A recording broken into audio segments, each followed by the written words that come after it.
SSC vocational, দাখিল vocational, তোমরা যারা কারিগরি শিক্ষা বোর্ডের অধীনে পরীক্ষা দিচ্ছ, তোমাদের নেক্সট যে পরীক্ষা রয়েছে ট্রেড 4। তো ট্রেড 4 আজকে জেনারেল ইলেকট্রিক্যাল ওয়ার্কস ট্রেড 4 যেটা আছে দ্বিতীয় পত্রটা নিয়ে একটু আলোচনা করতে যাচ্ছি ইনশাল্লাহ।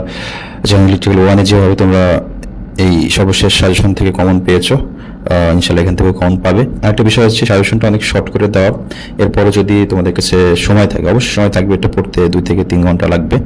এটা পড়ার পর তোমার মূল বই, অন্যান্য যে সহায়ক বই আছে সেগুলো একটু পড়ে নিবে, সময় থাকলে ভালো হবে।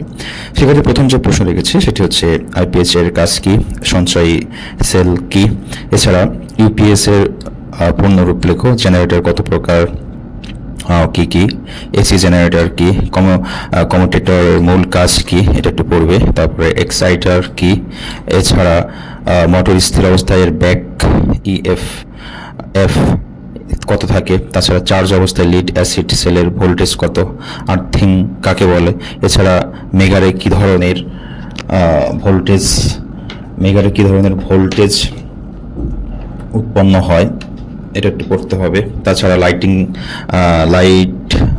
কি, এছাড়া আর্থিং এর জন্য কতটি উপাদান প্রয়োজন, রিলে কোথায় ব্যবহার করা হয়, রড আর্থিং কি, পাইপ আর্থিং কি, আর্থিং লিড কাকে বলে, ইনভার্টারের কাজ কি, সেল কি, লিড অ্যাসিড ব্যাটারিতে ইলেকট্রোলাইট হিসেবে কি থাকে, ড্রাই সেল ইলেকট্রোলাইট হিসেবে কি ব্যবহার হয়, সোলার সেল কি, সোলার সেল হিসেবে ব্যবহৃত হয়, ব্যাটারি ক্যাপাসিটর কি, ব্যাটারি ভোল্টেজ রেটিং কি, সিলিং ফ্যানে কি ধরনের মোটর ব্যবহার করা হয়, তাছাড়া রেগুলেটরের কাজ কি, হিটিং এলিমেন্ট কি, ফ্যানের ক্যাপাসিটরের কাজ কি, হিটারে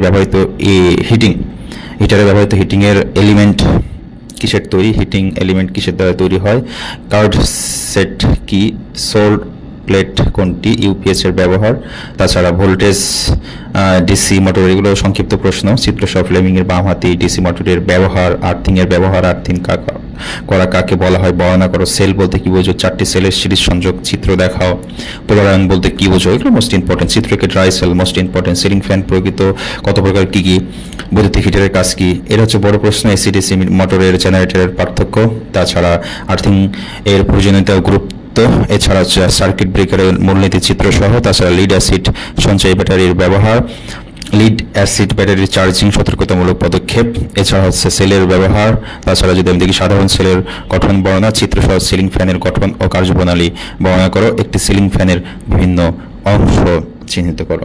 এই প্রশ্নগুলো আপনার পরীক্ষার জন্য আমার কাছে মোস্ট ইম্পর্টেন্ট মনে হয়েছে। এছাড়া আপনাদের অন্যান্য যেই বিষয়গুলো আছে নিজ থেকে পড়ে নেবেন, আর পরীক্ষা যে 2টা বাকি আছে গুরুত্ব সহকারে দিবেন, কারণ শেষ ভালো যার সব ভালো তার। সবাই ভালো থাকবেন, সবার জন্য শুভকামনা থাকলো। যদি ভিডিওটি ভালো লাগে অবশ্যই লাইক করবেন, বন্ধুদের মাঝে বেশি বেশি শেয়ার করবেন। আল্লাহ হাফেজ।